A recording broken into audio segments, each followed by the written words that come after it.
Taste the Daily. Dindigul மாவட்டம் வடமதுரை அருகே Adams நகரில் குடிநீர், மின்சாரம் உள்ளிட்ட அடிப்படை வசதிகள் நிறைவேற்றப்படாததால் நூற்றுக்கணக்கான மக்கள் அவதிப்பட்டு வருகின்றனர். குடிநீர், மின் இணைப்பு, சுகாதார மையம் உள்ளிட்ட அடிப்படை வசதிகள் இல்லாததால் குழந்தைகள் முதல் முதியோர் வரை மிகவும் சிரமப்பட்டு வருகின்றனர். மாவட்ட நிர்வாகத்திற்கு பலமுறை புகார் கொடுத்தும் நடவடிக்கை எடுக்காமல் அரசு அதிகாரிகள் அலட்சியம் காட்டி வருவதாக மக்கள் குற்றம் சாட்டுகின்றனர். விடியா ஆட்சியில் எல்லோருக்கும் எல்லாம் என வீர வசனம் பேசும் ஸ்டாலின் மக்களுக்கு அடிப்படை வசதிகளை ஏற்படுத்தவில்லை என குற்றச்சாட்டு எழுந்துள்ளது.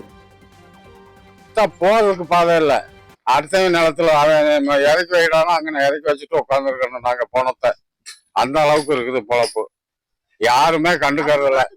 டிஎம்கே காரங்க நாங்க கிழிச்சு போறோம்னாங்க, இன்னும் கிழிக்கிறாங்க. ஒண்ணும் கிடையாது. அவங்கதான் கொண்டு வந்து உட்கார வச்சதான் எங்களையே.